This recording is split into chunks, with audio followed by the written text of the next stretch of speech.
지난주에 삼성의 이건희 씨가 타계했습니다. 저는 인터넷 뉴스를 보고서 알았는데요. 눈에 띄는 것은 언론들이 그의 죽음에 대해서 이야기하면서 좋은 말을 많이 하더군요. 돌아가신 분을 두고 안 좋은 이야기 하는 것은 일반적 상식이 아니니까 그렇겠죠.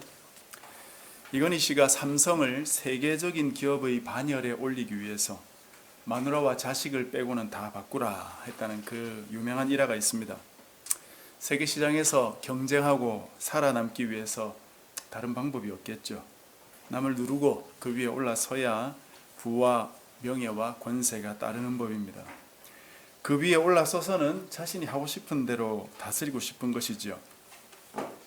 이것이 사실은 사탄이 예수님께 세 번째 걸었던 그 시험입니다. 온 천하 만국과 영광을 보여주면서 만일 내게 엎드려 경배하면 이 모든 것을 내게 주리라. 온 천하 만국의 영광을 차지하기 위해서는 사탄에게 엎드려 절하는 것이 필요합니다. 사탄에게 절한다는 것을 말 그대로 절 한 번 하는 것으로 생각해서는 안 되겠죠. 사탄의 종이 된다는 말입니다. 사탄이 시키는 대로 한다는 것이에요. 하나님의 뜻과 방식이 아니라 사탄의 방식을 따르는 사람이 되는 것입니다. 그게 바로 경쟁이에요. 남과 싸워서 남을 누르고 그 위에 서는 자본주의 방식입니다. 이것을 하지 않고는 세계 인류가 될 수가 없습니다. 그러면 우리 마음속에 세계 인류가 되기 위해서는 그렇게 해야지 다른 방법이 있나? 또는 세계 인류가 되기 위해서는 그 정도의 희생쯤은 각오해야 되는 거 아닌가? 그런 생각이 들지 모르겠습니다. 누구를 위한 희생이고 누구를 위한 인류일까요? 하나님께서 과연 세계 인류가 되기를 원하실까요? 하나님께서 경쟁에서 이기라고 하실까요? 남을 누르고 그 위에 올라서라고 하실까요? 예수님께서 뭐라고 하셨습니까? 사탄아 물러가라. 사탄의 유혹을 단호히 거절하고 십자가를 지셨죠. 이건희 씨가 돌아가시니까 언론들이 저마다 이건희 씨가 읽어놓은 그 업적들을 찬양하더군요. 살아있을 때는 온갖 걸 들추어내면서 흠을 찾더니 돌아가시고 나니까 그분을 찬양합니다. 무슨 소용이 있을까요? 교우 유족들 위로하는 정도의 소용이 있지 않겠습니까? 사실은 언론들의 놀이감이 되고 있는지도 모르지요. 저는 요즘 인터넷 기사를 클릭할 때도 조심해서 하려고 합니다. 내가 그 기사를 한번 클릭하는 것이 그 기자와 언론사에 도움이 되기 때문이죠. 미안하지만 이건희 씨는 수많은 사람들의 마음속에 근심과 걱정 그리고 시험거리를 던져놓은 자본주의의 화신인 것 같아요. 이 사람을 추종하지 말고 우리 마음속에서 지워버려야 되겠죠. 이런 경제 경영의 방식을 교회에도 도입한 인물들이 많습니다. 주님께서 거부하신 그 방식을 주님의 몸된 교회에 가지고 들어와서 운영한 인물들이 있습니다. 한국교회의 경영대부, 바로 유명했던 그 전병훈 목사죠. 이분이 3.1교회에 있을 때 대놓고 경영 구루들의 책을 읽고 그들이 주는 인사이트들을 설교에서 인용했었습니다. 바로 자본주의의 가르침을 설교에 사용했던 거죠. 그런 경영가들의 목표는 사람들에게 리더십을 발휘해서 그들로 하여금 자신의 잠재력을 최고로 끌어올려서 발산할 수 있도록 하는 데 있고, 이런 경영을 통해서 자기 기업을 세계 인류로 계속 키워가는 데 있죠. 이 방식을 교회 안으로 끌어들어와서 우리 교회가 제일 가는 교회가 되어야 되고 세계 인류가 되어야 된다는 생각을 은연중에 심는 것입니다. 그러니 조영기 목사님이 단일 규모로 세계 최대 교회를 세웠다고 했을 때 마치 이 한국이 천국이 된 것처럼 그렇게 환호했던 것 아닌가 모르겠습니다. 지금도 교인들의 자랑 중 하나가 우리나라에는 세계 굴지의 교회들이 서울에 모여 있다, 그런 것이 아닌지 모르겠어요. 어떻게 교회를 규모로 평가하겠습니까? 어떻게 교회를 건물로 평가하겠습니까? 아니 어떻게 교회를 평가할 잣대가 없어서 규모나 화려함으로 눈에 보이는 기준으로 평가할 수 있겠습니까? 그건 무엇으로 평가해야 하는지 그 잣대를 제대로 알지 못하기 때문이다 라고 생각할 수 있겠죠. 이런 거짓 선지자들이 한국교회를 다 어지럽혀 놓고 한국교회를 망가뜨리는 주범들이었습니다.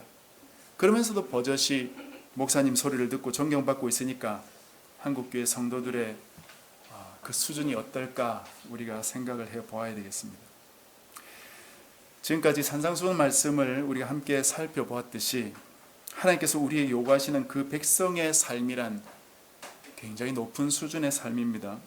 단 두 마디로 줄여서 하나님을 내 온 마음, 내 정성 다해서 사랑하라는 것과 내 이웃을 내 자신처럼 사랑하는 삶, 이렇게 말할 수 있지만 어디 그것이 말만큼 쉽던가요?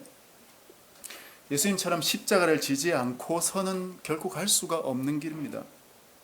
그러니 많은 사람들이 예수님의 삶의 감동이나 은혜 받고 또 도전받아서 그 길을 가려고 용감히 나서지만 나서자마자 염려와 걱정과 절망의 웅덩이에 빠지고 마는 것입니다. 그 길을 걷고 싶지만 걸을 수가 없는 거예요. 그래서 예수님이 말씀하신 좁은 길을 벗어나서 딴 넓은 길로 가려고 하는 것입니다. 넓은 길을 걸어서 천국에 당도하고 싶은 유혹을 뿌리치기가 힘든 거예요. 그러니 좁은 길을 걷는 사람이 소수일 수밖에 없죠. 지난주에 말씀드렸듯이 넓은 길을 걸어서 좁은 문으로 오면 쫓겨납니다. 이런 사태에는 거짓 선지자들이 크게 한몫하는 것입니다. 오늘은 거짓 선지자들에 대해서 우리가 어떻게 대처를 해야 될까? 그런 것을 좀 나누려고 하는데요. 15절을 보십시오. 거짓 선지자들을 삼가라. 양의 옷을 입고 너에게 나오나 속에는 노략질하는 일이라. 가장 먼저 우리 뇌리에 새겨놓아야 할 것은 거짓 선지자들이 있다는 사실이에요. 성도들이 너무 착해서 성경에는 하나님께서 거짓 선지자들이 있다고 수없이 말씀하시는데도 이런 말씀에 별로 귀를 기울이지 않는 것 같습니다. 에이, 우리 목사님은 좋은 분입니다. 우리 목사님은 그런 분 아니세요. 그런 말을 들으면 목사로서는 기분 좋죠.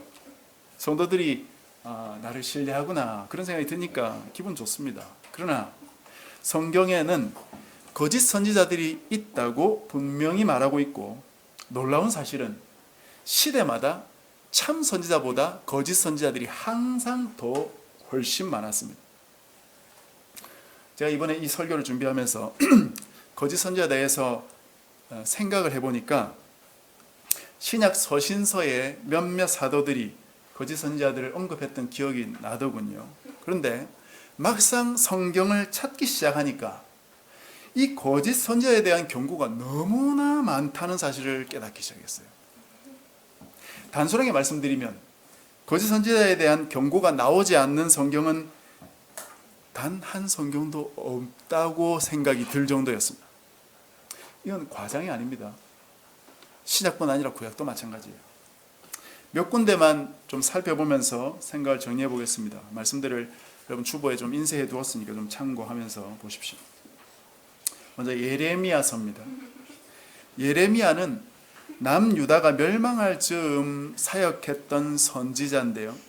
우리가 얼마 전 묵상했던 그 이사야와 공통점이 많이 있습니다. 이사야는 북이스라엘이 멸망할 때 사역했던 선지자예요.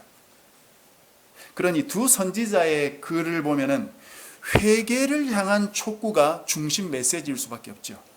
돌아서라. 너희들 그렇게 잘못 살다가는 멸망한다 하는 것이 이 두 선지자의 중심 메시지였습니다.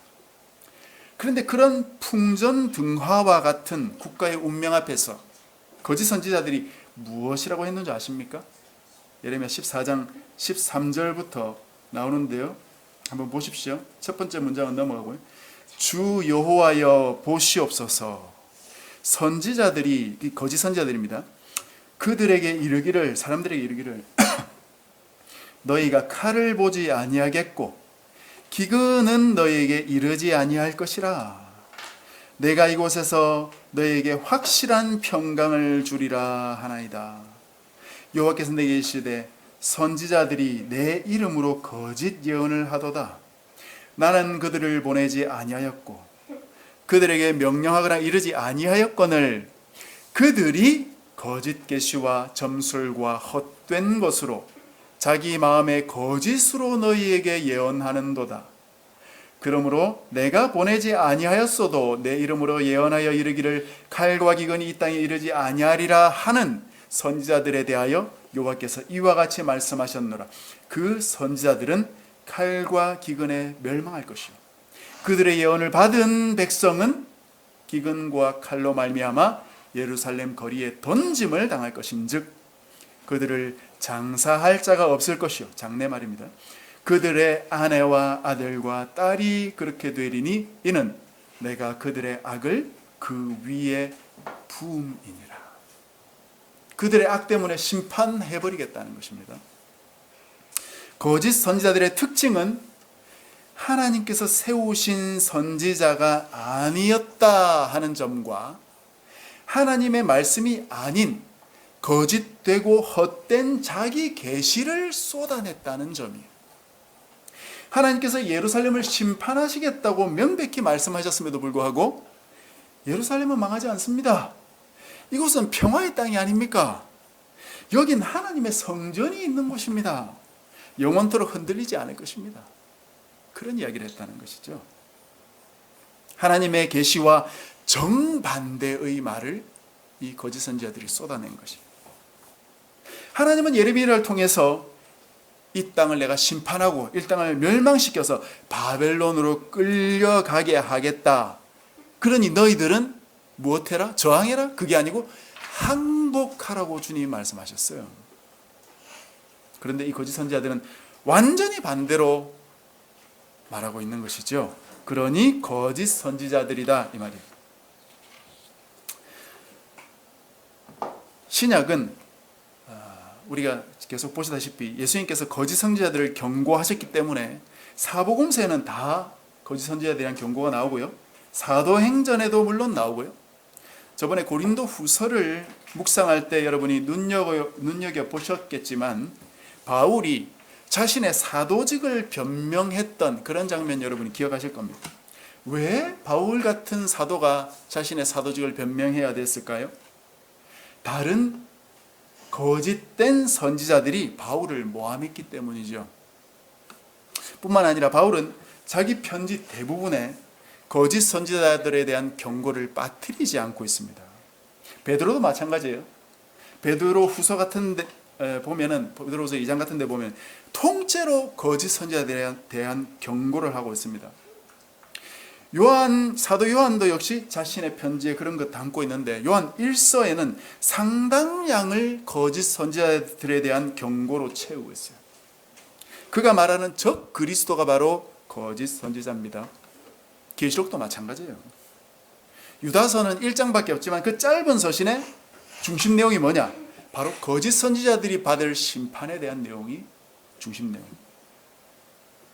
거짓 선지자에 대한 경고가 나오지 않는 성경은 없다 이 말입니다. 이 중 베드로후서 2장에 나오는 거짓 선지자들의 그 면모를 같이 좀 살펴봤으면 좋겠습니다. 베드로후서 2장 12절에 보면은 이 거짓 선지자들에 대해서 잡혀 죽기 위해 난 이성 없는 짐승이라고 하면서 그 뒤에 계속 묘사하고 있는데요. 17절부터 한번 보십시오. 이 사람들은 물 없는 샘이요 광풍에 밀려가는 안개니 그들 위하여 캄캄한 어두움이 예비되어 있나니 그들이 허탄한 자랑의 말을 토하며 그릇되게 행하는 사람들에게서 겨우 피한 자들을 음란으로서 육체의 정욕 중에서 유혹하는도다. 이성 없는 짐승, 무엇이 옳은지 무엇이 그른지 구분을 못한다는 뜻입니다. 물 없는 샘이 아닌 곳에 구덩이를 파놓으니까 모르는 사람이 보면 속는 것이죠. 물이 있는 줄 알고 갔는데 막상 물이 없는 것이, 그러니까 목이 더 마른 겁니다. 겨우 진리를 찾아다니는 그런 영혼들을 만나서 음란으로 육체의 정욕 중에서 유혹을 한다는 것은 하나님을 떠나는 세상적인 방식으로 그들이 살도록 계속 유혹한다는 것이죠. 진리를 가르칠 줄 알고 교회에 와서 앉아 있는데 온통 세상적인 방법, 세상적인 지혜만 잔뜩 가르친다는 것입니다. 교회가 아니라는 것이에요. 그러니 교인들도 교회 와서 세상에서 성공하려는 것입니다. 어느 정도 규모를 갖춘 교회가 건물도 가지고 있고 하면은 사람들이 볼 때는 저 목사 성공했구나 그렇게 보이죠. 그러니 그런 목사를 찾아가서 진리를 찾고는 있는데 알고 보니까 순 세상적인 자본주의 방식이나 도입해 가지고 교회를 운영해 오더라는 것이죠. 그러면 이런 생각이 들 겁니다. 아니 그래도 뭐가 있으니까 사람들이 저렇게 모이는 거 아니겠냐. 그래도 진리가 있고 생명의 말씀이 선포되니까 사람들이 그거 찾아서 모이고 그러다 보니까 사람들이 많아진 것 아닐까 라는 생각이 들겠죠. 이런 생각을 하는 사람들이 그런 교회에 모여 있는 것입니다. 예수님은 분명히 좁은 길로 가라. 그 길을 찾는 자가 적다. 그 길을 가려고 해도 못하는 사람이 많을 것이다. 내 백성은 소수다 하셔도 그것이 귀에 안 들어오죠. 그런 사람들이 자본주의 경영 방식에 맞게 크게 세워둔 교회에 와서 진리를 찾으면서 뭐가 어떻게 되는지 모르겠어도 아직은 내가 잘 모르는가 보다. 저렇게 많은 사람들이 있으니까 분명히 무언가 있겠지 하는 것이죠. 그 사람들도 별 차이가 없는데 말입니다. 그래서 시간이 흐르면 어떤 상태가 되냐면 그들끼리 많이 모여 있는 데서 의미를 찾기 시작하고 많이 모인 데서 복음을 찾고 거기서 은혜를 받는 것입니다. 진정으로 나 자신을 하나님께 드리고 하나님께 순종해서 깨어지고 은혜와 감격을 누리는 게 아니고 사람들이 많이 모여서 함께 예배드린다는 사실에 감동을 받고 그들이 함께 연주하고 함께 노래 부르는 찬양팀과 찬양대의 현란함의 은혜를 받고 목사의 듣기 좋은 세상적인 위로와 지혜에 감격한다는 것입니다. 실제로 경기도 수도권 쪽에 가면 신도시가 하나 조성되지 않습니까? 그러면 제일 먼저 대형 교회들이 거기에 지교회를 입점하려고 종교부지에 입찰을 합니다. 그리고 선점된 교회는 가능한 좋은 시설로 큰 교회를 건물로 그렇게 짓습니다. 그래야 교인들이 모인다는 사실이 통용되고 있어요. 그러니까 이런 거짓 선지자가 어떤 존재인지가 잘 보이지 않는 것이죠. 가려져요. 사람들이 많으면. 사람 수로 하나님의 교회를 그들은 판별하는 것이죠. 아니면 편한 신앙생활을 큰 교회 가면 할 수 있다. 그렇게 생각하는 것일지도 모르죠. 거짓 선지자는 오늘 본문에 양의 옷을 입고 나오는 노략질하는 일이라고 했습니다. 겉으로는 양의 옷을 입고 있어요. 그런데 사실은 양이 아니라 일이라는 거예요. 일이는 약탈자입니다. 양을 잡아먹는 것이 일이에요. 겉과 속이 다르기 때문에 이들은 대표적인 외식자들이에요. 외식을 하면 안 되는 이유는 외식하는 사람들을 멀리할 수 없기 때문입니다. 외식하는 자들 가까이에는 항상 외식하는 자들이 모여 있어요. 앞서 말씀드린 한 기업가뿐 아니라 상당수의 기업가들이 언론에서는 부드럽고 유순하고 온유하고 사려깊고 지혜롭게 보이지만 사실상 그들의 경영 방식은 자기보다 약한 기업을 짓밟고 누르고 약탈하는 것이고 동료 기업들을 누르고 그들보다 더 인정받아서 자신의 회사의 가치를 더 높이려는 그런 수작이죠. 간단한 적자 생존의 법칙입니다. 이걸 모르는 사람이 누가 있습니까? 그런데 그렇게 하는 회사가 이 자본주의 세상에는 잘 되는 법이거든요. 교회도 마찬가지예요. 큰 교회가 작은 교회를 잡아먹습니다, 여러분. 목사도 차분하고 조용하고 자기 일만 하는 그런 겸손한 목사들은 인기가 별로 없어요. 성도들에게 이리 오시오, 저리 가시오, 헌금 내시오, 전도해서 사람 데려오시오, 이 일 좀 하시오. 이렇게 왔다 갔다 성도들을 부리는 목사가 인기 있죠. 그런 목사 뒤에서는 욕하지만 사실은 그 목사 앞에서 굽신거리면서 따릅니다. 힘들어하면서도 은연중에 그래 목회는 그래도 뭐 저렇게 해야지, 그런 생각이 있는 것이에요. 그것이 바로 어그러진 신앙에서 나오는 잘못된 행태입니다.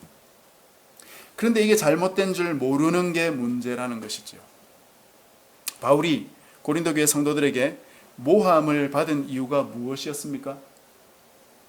당시 바울과 비슷한 다른 지도자들이 있었죠.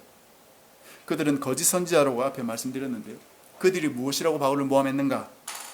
바울이 진정한 사도라면 어째서 돈도 안 받고 저렇게 사역하겠냐? 당당하게 헌금 요청하고 사역할 수 있지 않냐? 어째서 사도라는 사람이 스스로 돈 벌어가면서 그렇게 일하냐? 사역하냐? 또 결혼은 왜 안 하냐? 편지는 대단히 명문인 것 같은데 실제로 만나보면 왜 저렇게 유약하고 왜 저렇게 배포도 없어 보이고 외모도 보잘것없느냐? 이 편지를 쓴 사람이 저 사람 맞냐? 다른 선지자들은 사도들은 말도 잘하고 담대해 보이고 멋있기도 하고 자랑할 것도 많아 보이는데, 그리고 위대해 보이는데 뭐 저 바울은 왜 저렇게 보잘것없냐? 그때 바울이 그래 그럼 나도 내 자랑 좀 해볼게 하면서 하는 이야기가 바로 고린도서 11장 23절부터 나오는 이야기예요. 바울의 자랑 한번 들어보십시오. 내가 수고를 넘치도록 하고 옥에 갇히기도 더 많이 하고 매도 수없이 맞고 여러 번 죽을 뻔하였으니 유대인들에게 40에 하나 감한매를 5번이나 맞았으며 3번 태장으로 맞고 1번 돌로 맞고 3번 파선하고 일주야를 깊은 바다에서 지냈으며 여러 번 여행하면서 강의 위험과 강도의 위험과 동족의 위험과 이방인의 위험과 시내의 위험과 광야의 위험과 바다의 위험과 거짓 형제 중의 위험을 당하고 또 수고하며 애쓰고 여러 번 자지 못하고 줄이며 목마르고 여러 번 굶고 춥고 헐벗었노라. 저번에도 말씀드린 부분. 이게 자랑거리입니까? 그래 니들이 그렇게 잘났느냐? 그래 저 사람들이 그렇게 위대해 보이냐? 나도 내 자랑 한번 해볼게 하면서 나는 그리스도를 위해 핍박받은 것이 내 자랑거리다. 그들이 강하고 위대한 것이 자랑이냐? 나는 내 약함이 자랑거리다. 오늘날도 똑같습니다. 예수님을 닮은 그런 목회자들은 별로 인기가 없어요. 대통령도 아니고 왕 같은 목사, 거대 기업의 회장 같은 목사가 인기 있는 시대이지 목자 같은 그런 목사는 인기가 없습니다. 그러니 그런 목사들에게 가서 노략질 당하면서도 그것이 옳다는 거짓된 영성에 속고 있는 것입니다. 그러면 어떻게 하면 이들을 분별해내고 당하지 않을 수 있는가? 이것이 바로 오늘 말씀의 중요한 부분이죠. 16절을 보십시오. 그들의 열매로 그들을 알지니 가시나무에서 포도를 또한 엉겅퀴에서 무화과를 따겠느냐. 이와 같이 좋은 나무마다 아름다운 열매를 맺고 못된 나무가 나쁜 열매를 맺나니 좋은 나무가 나쁜 열매를 맺을 수 없고 못된 나무가 아름다운 열매를 맺을 수 없느니라. 아름다운 열매를 맺지 아니하는 나무마다 찍혀 불에 던져지느니라. 이러므로 그들의 열매로 그들을 알리라. 거짓 선지자 판별법은 그들의 열매가 무엇이냐 하는 것이에요. 그들이 좋은 열매를 맺느냐 나쁜 열매를 맺느냐, 그걸 잘 보아서 판별할 수 있다. 중요한 것은 그 열매가 무엇이냐 하는 것입니다. 열매라고 하면 우리는 쉽게 삶의 결과가 아니냐 그런 생각을 하죠.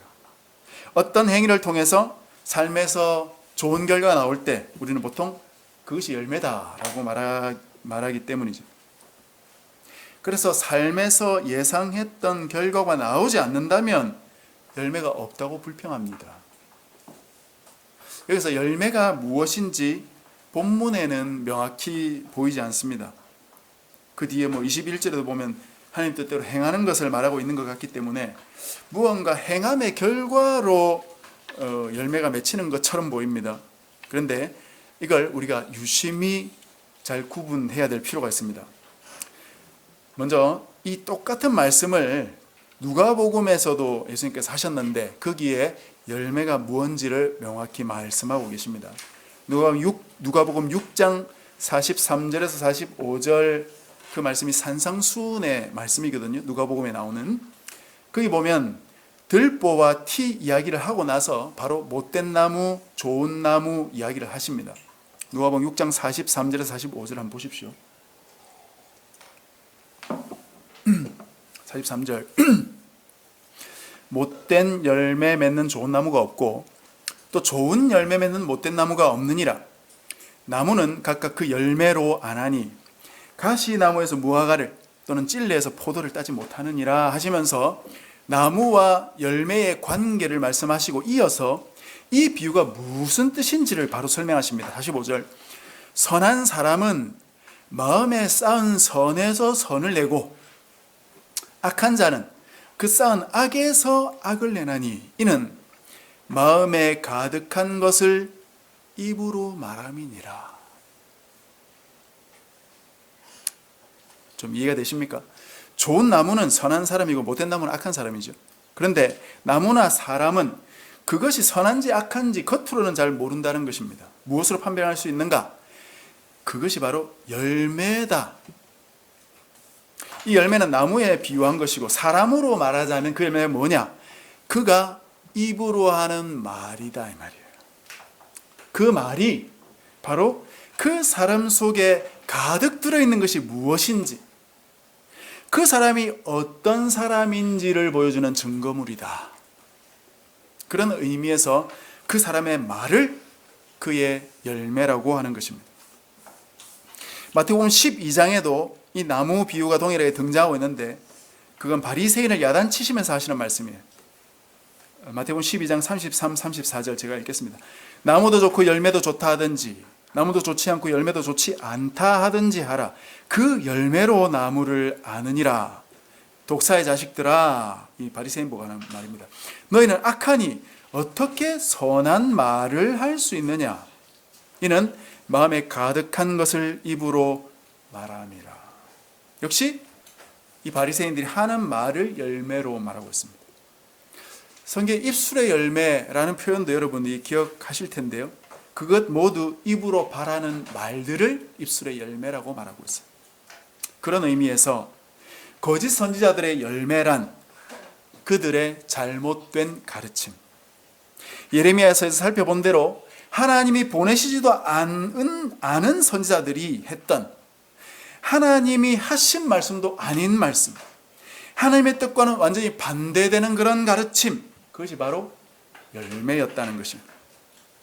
예수님이 말씀하신 나 자신을 부인하는 십자가의 길, 좁은 길, 하나님의 나라와 의를 구하고 나 자신은 잊혀지는 길이 아니라 세상 사람들이 가는 넓은 길, 자본주의의 길, 내 이름 내고 내 교회 더높이고 다른 교회와 경쟁하고 다른 교회를 잡아먹는 그 넓은 길로 가려고 가자 하고 그렇게 가자고 가르치고 있는 그것이 바로 잘못된 열매인 것입니다.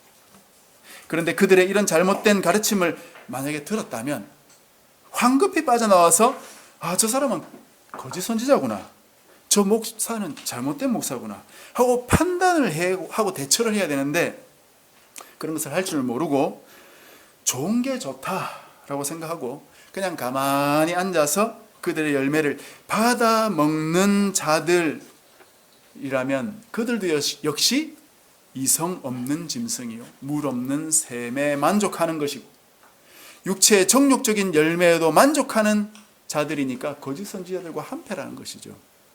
도대체 왜 이런 것일까? 도대체 왜 그런 것일까? 결국은 하나님의 입으로 나온 말씀을 알지 못하기 때문에 하나님의 말씀을 알고자 하는 마음도 그다지 없는 것이에요. 하나님의 말씀을 배우고 싶은 마음도 별로 없는 것입니다. 하나님의 말씀에 사실은 많은 관심이 없는 것이에요. 내가 하는 일이나 잘 되기를 바라지 하나님의 뜻에 관심이 없어요. 그러니 내가 하는 일이 잘 되면 좋겠지만 어떻게 된다고 결과는 이리에게 당한다고요. 이리에게 양인지 일인지 분별 못하니까 이리에게 당하는 것입니다. 이리에게 맞설 수도 없고 이리를 이길 수도 없어요. 피할 수도 없습니다. 하나님의 말씀이 내 안에 심겨야 그것을 통해서 이리에게 맞설 수 있고 열매를 맺을 수 있는 것이지요. 세상 지혜나 가치관이 아니라 영원하신 하나님의 말씀을 내 안에 가득 심어 놓아야 된다. 그래야 그 말씀이 나온다는 것이에요. 하나님의 말씀에 관심이 없는 분들은 빨리 돌이키셔야 돼요. 하나님 말씀에 관심은 있는데 실행시키지 못하는 분은 역시 빨리 돌이켜야 되겠습니다. 하나님 말씀을 잘 배우십시오. 하나님 말씀을 눈여겨보십시오. 이 말씀이 과연 그러한가 하고 상고해보던 베레아 사람들처럼 하나님 말씀을 토파보는 자세가 필요하고, 옳다는 확신이 들면 나 자신을 그 말씀에 던져 넣어서 연단하고 시험도 받고 내 몸으로 검증해내야 된다는 것입니다. 그 말씀을 살아내야 된다는 것입니다. 어쩌면 이상한 목사님이 큰 교회를 세워놓고 듣기 좋은 말만 해도 사람들이 많이 모이는 이유는 그가 말하는 그의 입술에서 나오는 그 열매로 살지 않아도 별 이상이 없도록 교회가 운영되고 있기 때문은 아닌지 모르겠어요. 그러니 하나님의 말씀이 아니라 자기 말이라도, 그 목사 입에서 나오는 자기 말이라도 유창히 듣기 좋게만 하면 그 목사는 쫓겨나지 않고 인정받고 있는 것이지 않을까. 정말 말씀이 진리라는 생각이 든다면 그 말씀을 검증해보고 싶을 것이 아니겠습니까? 정말 저것이 진리가 맞을까?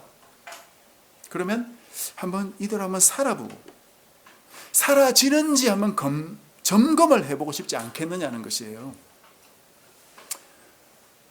저번에 제가 한번 읽어보라고 추천했던 그 도서처럼 그냥 덮어놓고 성경으로만 한번 1년 살아보자. 그분의 모든 걸 다 동의하는 건 아니라 해도 그런 시도, 그런 마음을 가질 수 있지 않겠느냐. 그리고 나서야 이 말씀은 옳구나, 저 말씀은 아니구나, 그렇게 판별할 수 있지 않겠어요? 어떻게 진리를 논하는 사람들이 진리 분별법이 무엇인지도 모르고 덤벼들 수 있겠냐 하는 것입니다. 내가 배우고 알던 열매가 끝에 가서는 진리가 아니었다는 사실을 알게 된다면 어떡하시겠습니까? 그때는 아무에게도 변명할 수 없겠죠. 거짓 선지자들을 삼가십시오. 요즘은 사실은 교회 규모나 자기 교회와 상관없이 인터넷에서도 많은 목사님들의 설교를 들으실 것인데 거기서도 거짓 선지자들을 삼가셔야 됩니다. 저도 혹시 모르니까 저를 100% 신뢰하지 마시고, 제가 혹시 잘못된 말씀을 전한다면 여러분이 지적해 주셔야 돼요. 저도 이리가 되지 않도록 여러분들이 함께 경계해 주셔야 됩니다. 그래서 우리가 다 같이 올바로 진리의 길로 나아가야 되겠습니다. 말씀을 맺으면서 오늘 말씀 인용이 많은데요, 유다서 1장 20절 21절 말씀을 인용하면서 말씀을 맺고자 합니다.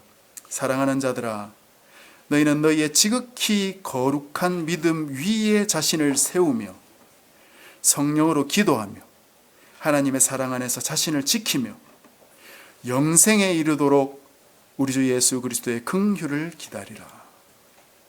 우리 같이 한번 이 말씀을 읽어봤으면 좋겠습니다. 한번 다 같이 읽겠습니다. 시작.